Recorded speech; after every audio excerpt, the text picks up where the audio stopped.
వాక్యంలోనికి వెళదాం. అందరూ వాక్యాన్ని చదువుకుందాం. ప్రభునందు దేవుని పిల్లలారా, ఈరోజు ఒక విషయాన్ని బైబిల్ నుంచి పరిశీలిస్తూ నేర్చుకోవడానికి ప్రయత్నిద్దాం. పోయిన వారం మనం చదువుకున్నమాట తిమోతి గారికి రాసిన పౌలు గారి 2వ పత్రిక 2వ అధ్యాయం. తిమోతి గారికి రాసిన 2వ పత్రిక 2వ అధ్యాయం 11వ వచనం. పోయిన వారం ఈ పాఠమును చదువుకొని ఈ వాక్యంలో రాయబడిన కొంత పరమార్థాన్ని ఆలోచించాం. ఇంకా ముందుగా ఆలోచిద్దాం. తిమోతి గారికి రాసిన పౌలు గారి 2వ పత్రిక 2వ అధ్యాయం 11వ వచనం 12వ వచనంలో చూడండి, ఆయన అంటున్నారు, ఈ మాట చూడండి, ఈ మాట నమ్మదగినది. ఎంత మాట అంటే మనము ఆయనతో కూడా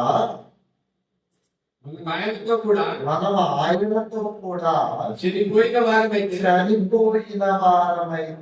ఆయనతో కూడా బ్రతుకుతుము. గ్రహించిన వారమైతే ఆయనతో కూడా ఏలుదుము. ఆయనను ఎరుగబట్టి మనలను ఆయన ఎరుగగలరు. ఇక్కడ 3 విషయాలు మరి పౌలు గారు పరిశుద్ధాత్మ ప్రేరణతో ప్రవహిస్తూ మనకు జ్ఞాపకం చేస్తున్నారు. దానిని పాటించమని మనకి హెచ్చరిస్తున్నారు. ఏంటంటే, మనము క్రీస్తుతో కూడా చనిపోయిన వారమైతే ఆయనతో కూడా బ్రతుకులు అన్నాడు. అసలు క్రీస్తుతో కూడా చనిపోవడం ఏంటి ఆలోచించండి మీరు. క్రీస్తుతో చనిపోవడం, చనిపోయిన వారమైతే ఆయన అంటున్నాడు ఆయనతో కూడా బ్రతుకుతుము. అసలు యేసుక్రీస్తు వారు ఈ భూమి మీద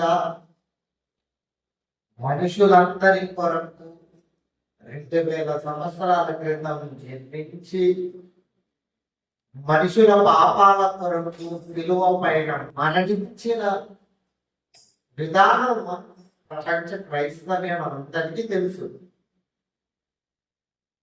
3వ దినం అనగా ఆదివారమున ఆయన తిరిగి లేచి పరలోకానికి వెళ్ళిపోవడం కూడా మనకి తెలుసు.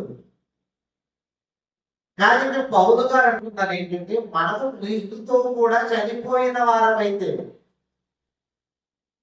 ఆయనతో కూడా బ్రతుకుతుము. ఆయన చనిపోయి ఎంతకాలం అయిపోయింది? 2000 సంవత్సరాలు అయిపోయింది. ఆయనతో పాటు చనిపోవడం ఏంటి? క్రీస్తుతో పాటు. అప్పటి యేసుక్రీస్తు వారు చనిపోయిన నాటికి మనము పుట్టలేనప్పుడు పుట్టని మనము క్రీస్తుతో పాటు చనిపోవడం ఏంటి? అవకాశం ఉందండి పుట్టని వారు చనిపోవడం?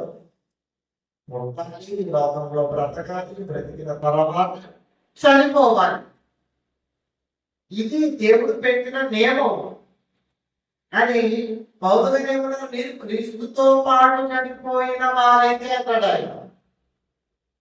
అసలు యేసుక్రీస్తు వారితో పాటు మనం ఎలా చనిపోతాం? యేసుక్రీస్తు వారితో పాటు మనం ఎలా తిరిగి లేస్తామో పౌలు గారు మాట్లాడుతూ రోమిలకు రాసిన పత్రిక 6వ అధ్యాయం 7వ వచనం చదవండి. రోమిలకు రాసిన పత్రిక 6వ అధ్యాయము 7వ వచనం. ఇక్కడ కూడా ఏమంటున్నారో చూడండి ఆయన. చనిపోయిన వాడు చూడండి, చనిపోయిన వాడు విముక్తుడని తీర్పు పొందినాడు. మనము క్రీస్తుతో కూడా చూడండి, అక్కడ ఏ మాట అయితే మాట్లాడాడో అదే మాట ఇక్కడ కూడా ఉంది. పౌలు గారు తిమోతి గారికి ఏ మాట అయితే రాశారో రోమా సంఘానికి కూడా అదే మాట. ఏమంటారా? మనము క్రీస్తుతో మనము క్రీస్తుతో కూడా చనిపోయిన ఎడల ఏమంటున్నాడండి ఇక్కడ? మనము క్రీస్తుతో కూడా చనిపోయిన వారమైతే. అవునండి, ఎక్కడంటే చనిపోయారు క్రీస్తుతో పాటు? ఈరోజు క్రీస్తుతో కూడా చనిపోయిన ఎడల, క్రీస్తుతో కూడా చనిపోయిన ఎడల మృతులలో నుండి లేచిన క్రీస్తు ఇతను చనిపోడని ఆయన చనిపోడిక. మృతులలో నుంచి లేచిన క్రీస్తు ఇకను చనిపోడని. మరణమునకు చూడండి, మరణమునకు ఇకను ఆయన మీద ప్రభుత్వం ప్రభుత్వము లేదని ఆయనతో కూడా ఆయనతో కూడా జీవించుమని నమ్ముచున్నాము జీవించుదుమని నమ్ముచున్నాము అన్నాడండి. అంటే మనము క్రీస్తుతో పాటు చనిపోయిన వారమైతే క్రీస్తుతో పాటు బతుకుతాం. మరణము చనిపోని వారిగా బ్రతుకుతానంటున్నాడు ఆయన. ఎలా చనిపోవాలండి ఇప్పుడు క్రీస్తుతో పాటు? ఆలోచించండి, క్రీస్తుతో పాటు ఎలా చనిపోవాలి? ఎలా చనిపోవాలని ఆయన చెబుతున్నాడంటే, ఇప్పుడు చదవండి 3వ వచనం. క్రీస్తు యేసులోనికి క్రీస్తు యేసులోనికి బాప్తిస్మము పొందిన క్రీస్తు యేసులోనికి బాప్తిస్మము పొందిన మనమందరము ఆయన మరణములోనికి ఆయన మరణములోనికి బాప్తిస్మము పొందితిమని మీరెరుగరా? ఎలా అంటున్నాడంటే, క్రీస్తు యేసులోనికి బాప్తిస్మము పొందిన మనమందరము. ఈరోజు ప్రపంచమంతా క్రైస్తవులైన వారి సంఖ్య సగానికి సగం ఉంది. 800 కోట్ల మంది ప్రపంచ జనాభా అయితే అందులో 400 కోట్ల మంది సుమారు క్రైస్తవులు ఉన్నారండి.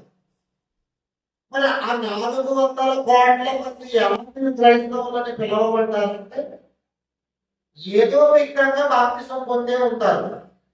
కొందరు యేసుక్రీస్తు వారిలో బాప్తిసం తీసుకుంటారు, కొందరు తండ్రి కుమార పరిశుద్ధాత్మ నామములో బాప్తిసం తీసుకుంటారు, కొందరేమో జెండా కింద బాప్తిసం తీసుకున్న వారు ఉంటారు, కొందరేమో గిన్నె తీసుకొని వచ్చి బాప్తిసం తీసుకుంటారు. గిన్నెలో చిన్నప్పుడు ఉన్నప్పుడే బాప్తిసం ఇచ్చేస్తారు, ఎందుకంటే చిన్ననాటి నుంచే క్రైస్తవులుగా ఉంటారని ఉద్దేశంతో రకరకాలుగా బాప్తిస్మలు లోకంలో చాలా మందిగా ఉన్నాయి.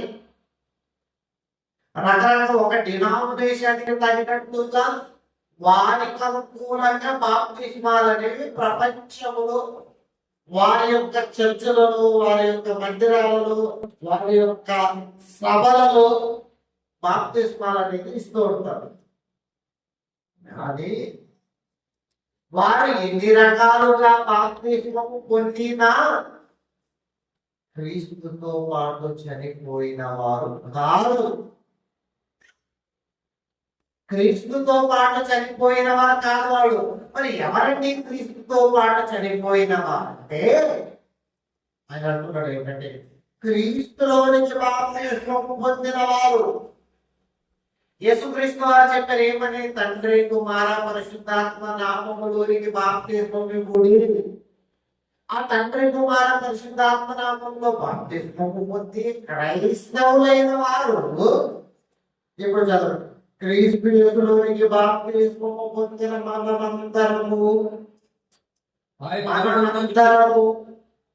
ఆయన మరణములోనికి మరణములోనికి బాప్తిస్మము దేనిలోనికట దేనిలోనికి మరణములోనికి మరణములోనికి యేసుక్రీస్తు వారు ఎలాగైతే శిలువ వేయబడ్డాడు చూసారా, కాళ్ళకు మేకులు, చేతులకు మేకులు, ఒళ్ళ కిరీటం తో శిలువ పైన వేలాడుతూ నా దేవా నా దేవా నా చెయ్యి ఎలా విడిచి ఉందివని పిచ్చారని జ్ఞాపక వేసి ప్రాణం విడిచాడు ఆయన. ప్రాణము విడిచిన తరువాత ఆయనను తీసుకొని వెళ్ళి సమాధిలో పెట్టారు. ఇది ఆయన మరణం. ఆయన మరణంలోనికి ఈరోజు బాప్తిస్మము తీసుకున్న వారంతా కూడా ఆయన మరణములోనికి మరణించబడ్డారు. క్రీస్తులోనికి బాప్తిస్మము పొందిన మీరందరూ ఆయన మరణములోనికి బాప్తిస్మము పొందితిరని మీరు ఎరుకరా, మీకు తెలుసు కదా. అయితే ఇప్పుడు చదవండి. కాబట్టి పొందితిరి కాబట్టి తండ్రి మహిమ వలన క్రీస్తు మృతులలో నుండి లేపబడెను. అలా లేపబడ్డాడు యేసుక్రీస్తు వారు. శుక్రవారం చనిపోయినా, శనివారం సమాధిలో ఉన్నా, ఆదివారం తెల్లవారగానే లేచిపోయాడు. ఉన్నాడంటే ప్రపంచంలో మరణించిన వారి సమాధులన్నీ నేటికి ఉన్నాయి, కానీ యేసుక్రీస్తు వారి సమాధి మాత్రం ఖాళీగా ఉంది. ప్రపంచం అంతటా తెలుసు ఆ విషయం. అన్ని సమాధులు ఫుల్, కానీ యేసుక్రీస్తు వారి సమాధి మాత్రం పెళ్ళైపోయింది, ఖాళీ. ఎందుకు ఖాళీ ఏంటంటే తండ్రి మహిమ వలన క్రీస్తు మృతులలో నుండి ఎలాగూ లేపబడెను, అలాగే అదే విధముగానే అదే మరి ఇక్కడ ఆ విధముగానే మనమును నూతన జీవము పొందిన వారమై నడుచుకున్నట్లు మనకు బాప్తిస్మము వలన మరణములో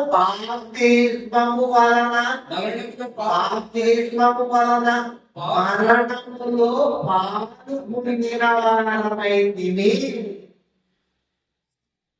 ఇప్పుడు బాప్తిస్మము తీసుకున్న మనమందరము ఎందులో పాల్గొన్నామన్నమాట? క్రీస్తు మరణములో పాల్గొంటాడు, క్రీస్తు యొక్క పునరుద్ధానంలో పాల్గొంటారు. నిజంగా ఆయనతో పాటు మరణించి ఆయనతో పాటు బాప్తిస్మము తిరిగి లేస్తే మనం ఎక్కడ ఉంటామో తెలుసా అండి? ఎఫ్ఎసీయులకు రాసిన పత్రిక 2వ అధ్యాయం, ఎఫ్ఎసీయులకు రాసిన పత్రిక 2వ అధ్యాయం,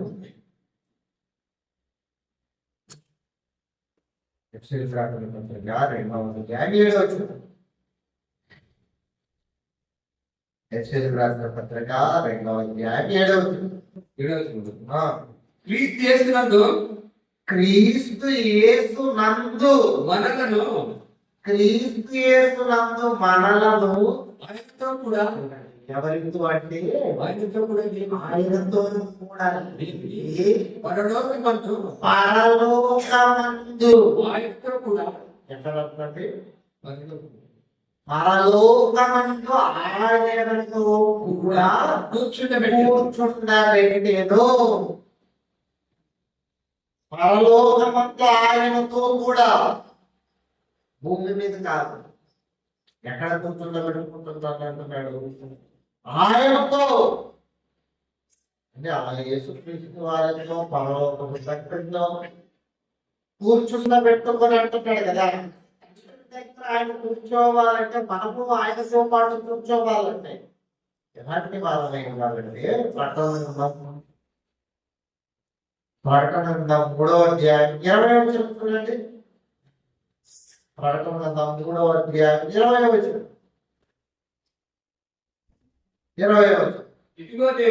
ఇదిగో నేను తలుపు వద్ద నిలుచుండి తట్టుచున్నాను. ఎవడైనను ఎవడైనా నా స్వరము విని నా స్వరం విని పాపాన్ని విడిచిపెట్టి పాపాన్ని పొంది నాతో పాటు భోజనము చేసిన వాడని చూడండి. ఎవడైనా నా స్వరము విని తలుపు తీసిన ఎడల నేను అతని ఎదుటకు వచ్చి అతను భోజనం చేయుదురు. ఏం చేస్తాడంటే యేసుక్రీస్తు వారు భోజనం చేస్తాడండి మనతో. నాతో అతనితో నేను మొదట నేనే వస్తాను. ఎందుకు ఆయన చెప్తున్నాడు? మనం రక్షించుకోవాలని ఆయనకే ఉంది కాదు, మనల్ని కాపాడాలని ఆలోచన ఆయనకే ఉంది. అందుకే ఆయన అంటున్నాడు, ఇదిగో నేను తలుపు వద్ద నిలుచుండి తట్టుచున్నాను. ఎవడైనా నా స్వరము విని తలుపు తీసిన యెడల నేను అతని యొద్దకు వచ్చి అతనితో నేను నాతో కూడా అతడు భోజనము చేయుదుము. అంటే ఆయన ఏం చేస్తాడంటే మనతో భోజనం చేస్తాడు. యేసుక్రీస్తు వారితో పాటు భోజనం చేయడం అంటే ఏంటి? ప్రతి ఆదివారము భోజనమే మనం చేస్తున్నది కదా. మరి భోజనము చేస్తున్నామంట. తర్వాత రెండో చూడండి 28 నేను జయించి నా తండ్రితో కూడా ఆయన సింహాసనమునందు కూర్చున్న ప్రకారం జయించు వారిని, నాతో కూడా జయించేవాడిని, పాపాన్ని జయించేవాడిని, లోకాన్ని జయించేవాడిని, అపవాదిని జయించేవాడిని నాతో కూడా నా తండ్రి సింహాసనము మీద సింహాసనం మీద కూర్చోబెట్టుకుంటాడండి మనల్ని. ఎవరైనా కూర్చోబెట్టుకుంటారండి మనల్ని? ఆలోచించాడు. ఎవరైనా కూర్చోబెట్టుకుంటారా? ఈ లోకంలో ఒక తండ్రి తన కుమారుడు కందాన్ని మించి ఎదిగాడు అనుకోండి, కొన్ని సందర్భాల్లో ఓర్చుకోలేని వారు లోకంలో. కానీ మన కొరకు ప్రాణాలే ఇచ్చాడంటే ఆలోచించండి. ఒక తండ్రి ప్రాణాలు ఇస్తాడా కొడుకు కోసం? ప్రాణాలు తీస్తాడు ఇంకా ఆస్తి కోసం. లోకంలో చూడండి, ప్రాణం తీసేవారే తప్ప ప్రాణం ఇచ్చేవారు ఎక్కడ ఉన్నారండి? భార్య భర్తను చంపేసింది, భర్త భార్యను చంపేశాడు, బంధువులు మధ్య గొడవలు ఒకరినొకరు నరికేసుకున్నారు. ఇదే కదా మనం చూస్తాము. కానీ మన కొరకు మనము చేసిన పాపము కొరకు ఆయన కొరడాన్ని కొడుతుంది, ఆయన ముఖతిరిగా భరించి, ఆయన సిలువనెక్కి, ఆయన ప్రాణాలు అర్పించి, చివరికి ఆయనదే నిలిచి మనకు విమోచన అనుగ్రహించాడంటే ఆలోచించండి. ఇలాంటి ఆయన మనము నమ్ముకున్నాము, విశ్వసించాము. ఆయన అన్నాడు, మీరు పేదవాళ్ళు, మీరు దొంగలేని వాళ్ళు, మీరు ఏదో మీరు అనుకుంటున్నారు, కానీ మీరు రాజు నాతో పాటు కూర్చున్నారు. మీరు ఆయనతో పాటు కూర్చోడు ఎంత గొప్పదంటే ఆయనతో పాటు కూర్చుంటా పెట్టుకున్నాను. అంటే మొదటి మాట ఏంటన్నమాట? మాట తగినదేనండి. మళ్ళా నెమ్మది గారికి రాసిన 2వ పత్రిక 2వ అధ్యాయం 11వ వచనం. ఈ మాట నమ్మదగినది ఏంటి? యేసుక్రీస్తు చనిపోయిన మన కొరకు యేసుక్రీస్తు ప్రాణాలను పెట్టించారు, వరదాలు పొందినారు, మిడతలను ధరించారు, బలిపండు పడిపించుకున్నారు, వీధులలో ఆయనను అపహరించారు, ఉప్పు వేశారు, ముఖం మీద గుద్దాడు. మాట నమ్మదగినవి మాటలు, ఈ మాటలు నమ్మదగినవి. ఏమిటా మాటలు తెలుసా? మనం ఆయనతో కూడా ఆయనతో చనిపోయిన బాప్తిస్మము ఆయనతో పాటు కంటి పెట్టబడిన బాప్తిస్మము ఆయనతో కూడా చనిపోయిన వారమైతే ఆయనతో కూడా బ్రతుకుదుము. ఆయనతో బ్రతికేసే ఉంటావు. నువ్వు చనిపోవు, చావు లేదు. అదేంటంటే మరి 60 ఏళ్ళకి 30 ఏళ్ళకి 40 ఏళ్ళకి చనిపోతాక ఈ లోకంలో అనుకుంటాం. ఈ లోకంలో నీ శరీరం పాతి పెట్టబడవచ్చు, బట్టి దొరకబెట్టి మరణం దొరకబెట్టబడి మరణం అయిపోతుంది. కానీ చనిపోయిన ఎడల ఆయనతో పాటు మరలా తిరిగి లేస్తాడు. నీ దేహం మరలా ఒకరోజు ఆయన లేపుతాడు. కనుక ఆ నమ్మకం నీకుందా? ఆ విశ్వాసం నీకుందా? ఆయన తిరిగి లేపుతాడని బాప్తిస్మము పొంది నీ పాపాన్ని విడిచిపెట్టి లేస్తే ఖచ్చితంగా ఆయనతో పాటు కూర్చుంటాం. అలా కూర్చుంటే ఆయనతో పాటు చూడండి, ఆయనతో కూడా బ్రతుకు. రెండవ మాట సహించిన వారమైతే సహించిన వారమైతే, ఆయనతో కూడా ఏముండదు. అంటే సహించిన వారమైతే ఆయనతో కూడా లేదు. అసలు ఆయన సహించాడు, ఆయన సహించాడు. ఏప్రిల్కి రాసిన పత్రిక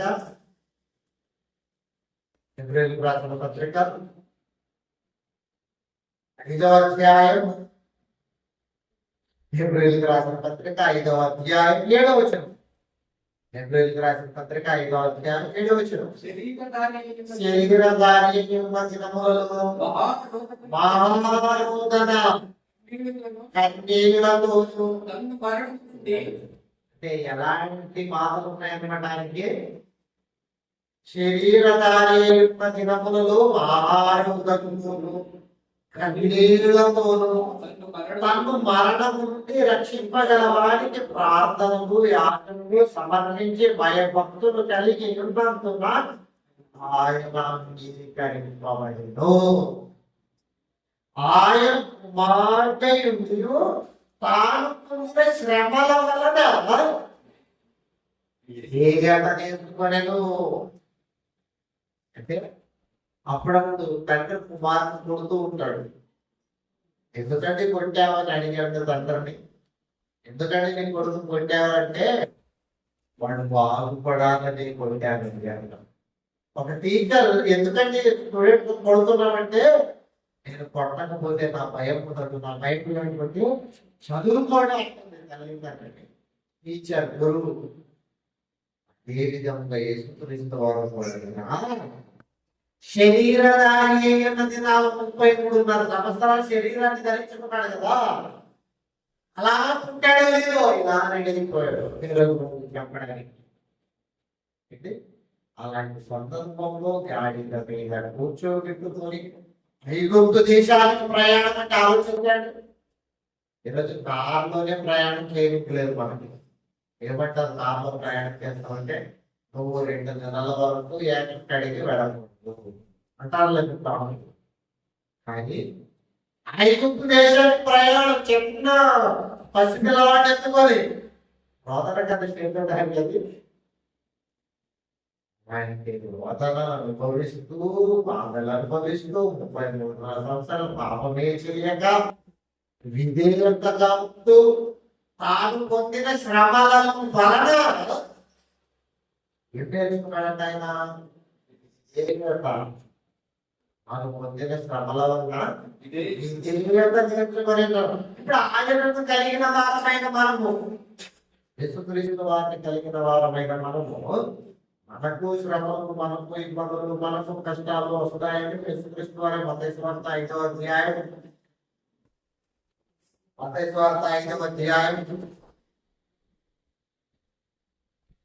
11వ వచనం చూడండి. మత్తయి సువార్త 5వ అధ్యాయం 11వ వచనం. నా నిమిత్తము నా నిమిత్తం, శరీరుని నిమిత్తము అంటే నేను ఎలాగైతే శరీరధారి అయ్యున్నది నాలో ఇబ్బందులు అనుభవించానో, అదే విధముగా నా నిమిత్తము శరీరుని నిమిత్తము జనులు మిమ్మును నిందించి నిందించి నీ మీ మీద అబద్ధముగా చెడ్డ మాటలు చెడ్డ మాటలెల్లా పలుకుతారు. సంతోషించండి, ఆనందించండి. తెలుసా? సహించిన వారమైతే ఆనందించండి. ఎందుకు ఇయ్యాలతావు? పరలోకమందు మీ ఫలము అధికమవును. పరలోకంలో ఇక్కడ కాదు. అంటే ఇప్పుడు మనం సహిస్తే ఏముందన్నమాట? సహించిన వారమైతే ఏడుతుము. ఇంకొక మాట కూడా చెప్పాడు ఆయన. ఏంటో తెలుసా? 3వ పాయింట్. 2 ధైర్యం కలిగించే మాటలు చెప్పిన ఆయనే ఆయనతో పాటు తిరిగి వేసి ఆయనతో పాటు బాప్తిస్మములో బ్రతికిన వారికి ఒక చర్చ కూడా చెప్తున్నాడు. ఏంటో తెలుసా? చదవండి. సహించిన వారమైతే ఆయనతో కూడా ఏడుతుము. ఆయనను ఎరుగమంటే ఎరుగమంటే ఆయన తెలియదంటే ఆయన ఏమంటాడట? నీకెవరు నాకు తెలియదు.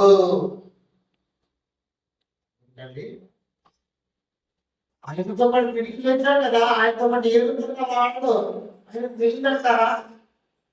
మీకు అందరికి బాగా తెలుస్తుంది. యేసుక్రీస్తు వారితో పాటు మరి మత్తయి గారు తెలుసు కదండి. మత్తయి గారు రాసిన ఆయన యేసుక్రీస్తు వారి ముందే చెప్పిన ఈ రోజు నన్ను అప్పగించిన రోజున రాత్రి ఓడిపోయే ముమ్మారు నేనెవరో తెలీదు తెలీదు తెలీదు అని వింటాం. చెప్పడా లేదా? మనకు తెలుసులే, టైం అయిపోతుంది కాబట్టి. తెలుసా మాట? ఏమో నువ్వు యేసుక్రీస్తు ఎవరో నాకు ఎందుకు ఇది ఓటు చేసుకుంటున్నాడట, తమంతా చేసుకుంటున్నాడట అంటే తెలియదు. అంటే యేసుక్రీస్తు వారు ఏమంటారు అన్నమాట? ఇప్పుడు మీరెవరో నాకు తెలియదు అని మీదని చెప్పిన ఆయనే ఓ యేసుక్రీస్తు వారు కనుక నన్ను తెలియదని ఒకవేళ ఎక్కడ అంటాము అని ఆరంభించాడు. 3,000 మందిని మార్చిన ఘనత ఎక్కడ? 2,000 మందిని మార్చిన ఘనత ఎవరిది? ఒకే ప్రసంగం మళ్ళా అపోస్తల కార్యాలయం 1వ అధ్యాయం 2వ అధ్యాయంలో నిలబడి పేతురు గారు ప్రసంగం చేయడం ప్రారంభిస్తే చెల్లించాడు. పేతురు గారు కొట్టేసుకున్నారు.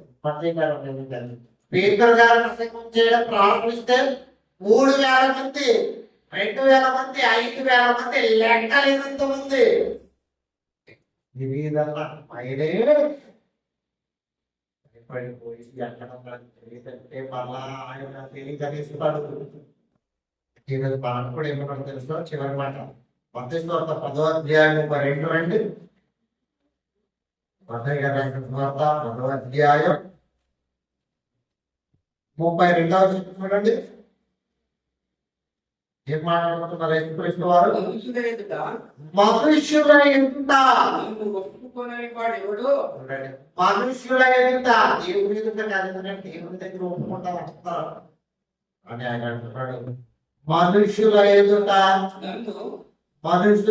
నన్ను ఒప్పుకోడు వాడేవాడు పరలోకమందున్న ఎవరైనా క్రైస్తవులైన వారిని హింసించడానికి వచ్చినప్పుడు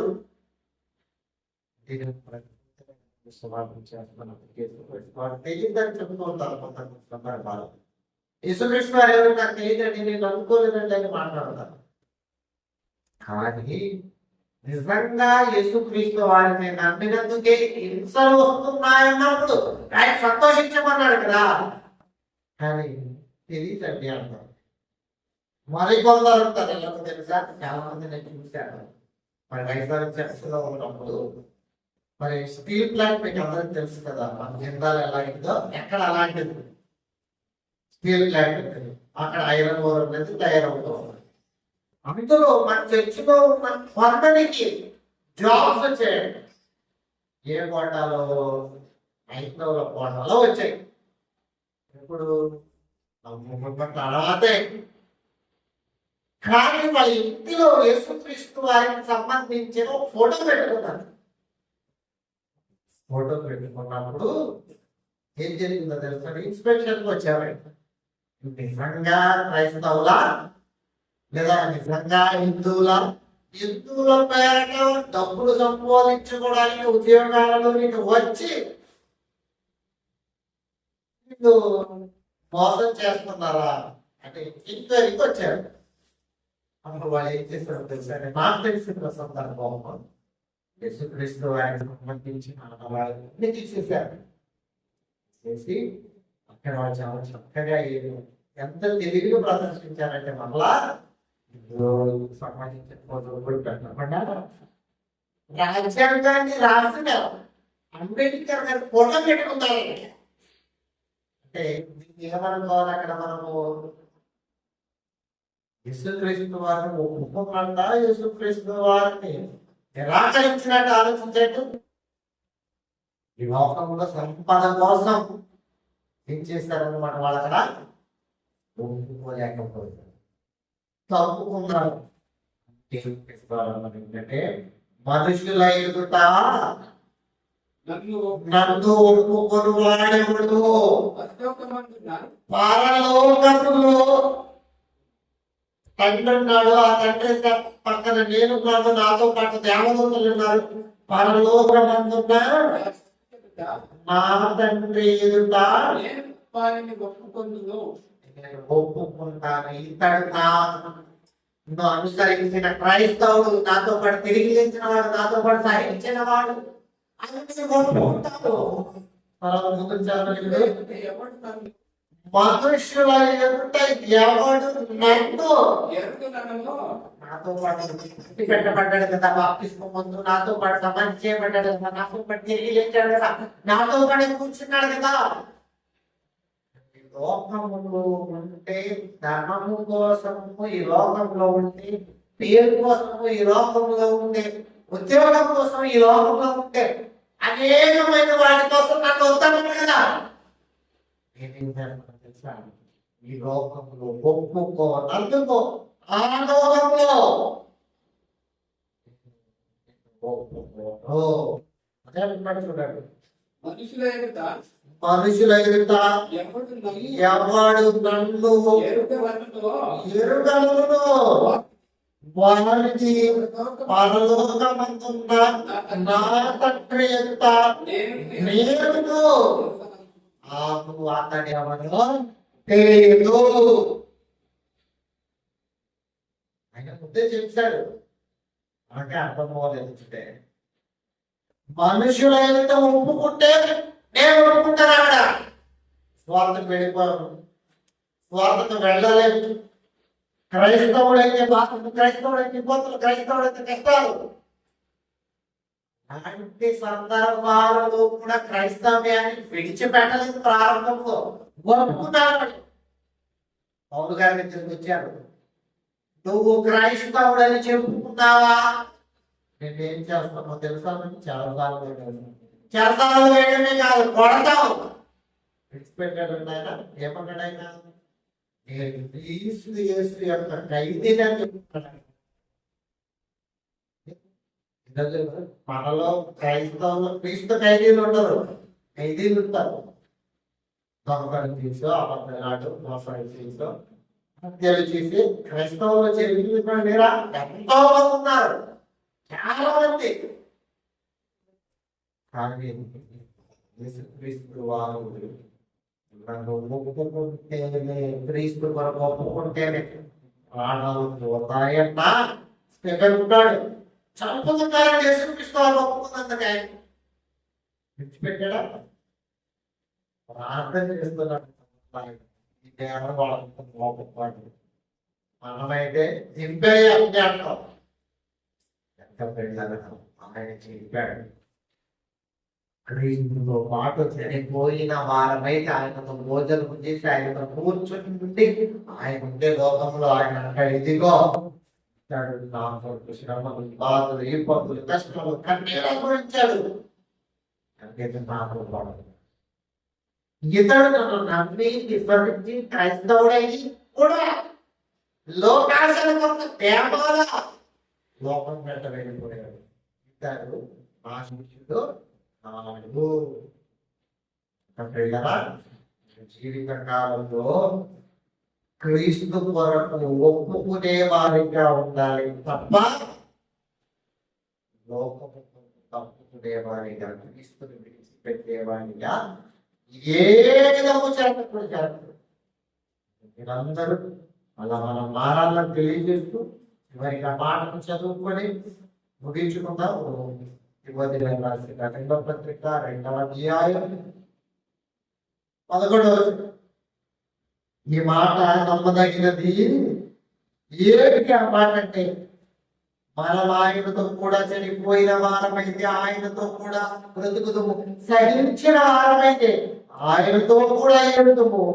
ఆయనను ఎరుగమంటే ఆయన మనలను ఎరుగనను.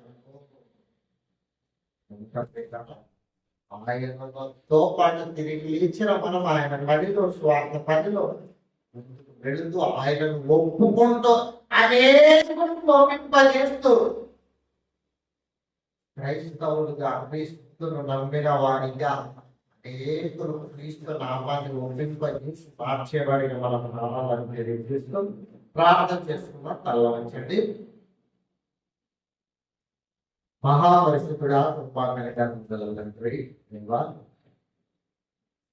ఈ లోకంలోనికి వచ్చిన మేము పాపాలు చేసి, అపరాధాలు చేసి చనిపోయిన మా అమ్ముడు మా క్రీస్తుతో బ్రతికించి పరిశుద్ధ పరచే రక్తంతో కడిగి మీ కుమారులుగా, మీ రాజ్యంలో వారసులుగా మార్చారు. మారిన వారమైన మేము మీ రాజ్య సువార్త అనేకులకు ప్రకటించి ఒప్పించి మీరు నా లోకానికి తీసుకురాగలుగుతున్నాను.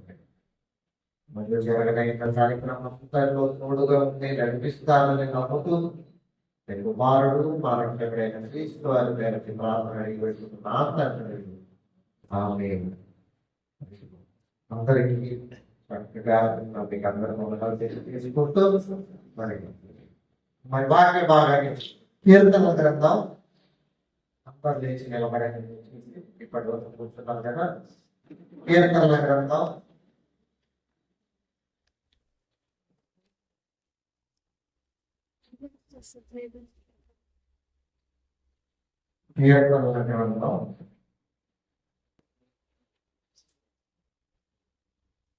3వ అధ్యాయం 1 నుంచి 8 వచనాలు మనం మన మందిరంలో దేవుని కుమార్తె ముందుకు వచ్చి చదివి వినిపిస్తారు. కీర్తనల గ్రంథం 3వ అధ్యాయం 1 నుంచి 8 వచనాలు. కీర్తనల గ్రంథము 3వ అధ్యాయం 1 నుంచి 8 వచనములు.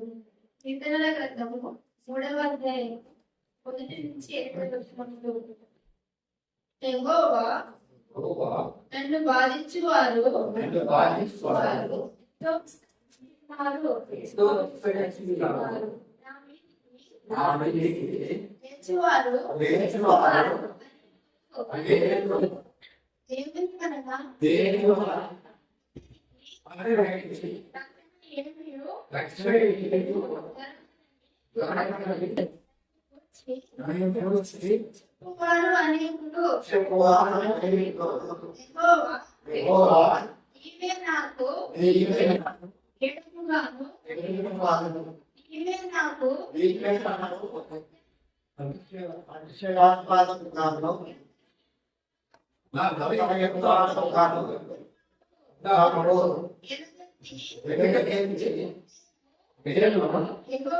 మొరపెట్టినప్పుడు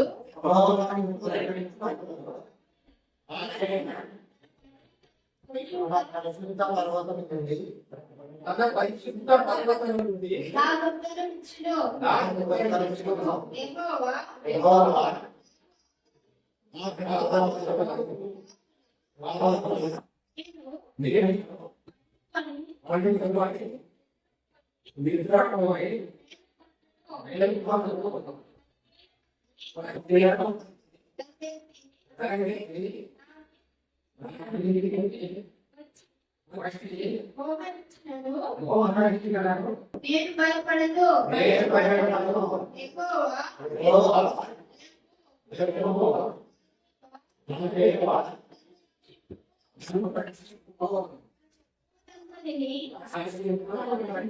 ఎవడు ఎముక మీద కొట్టువాడవు నీవే. చూడపళ్ళు పెరుగుకొట్టువాడవు నీవే. రక్షణ యెహోవాది.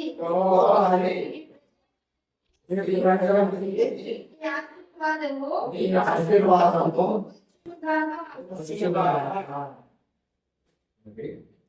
చదవబడిన వాక్యం నిమిత్తం మన మధ్యలో అందరూ కూర్చోండి దయచేసి. చదవబడిన వాక్యం నిమిత్తం మన మధ్యలో ఉన్న యేసు బాబు ప్రార్థనలో నడిపిస్తుంది. మరి కోపరేష్ గారు వచ్చి ప్రార్థనలో నడిపిస్తారు. చదవబడిన వాక్యం నిమిత్తం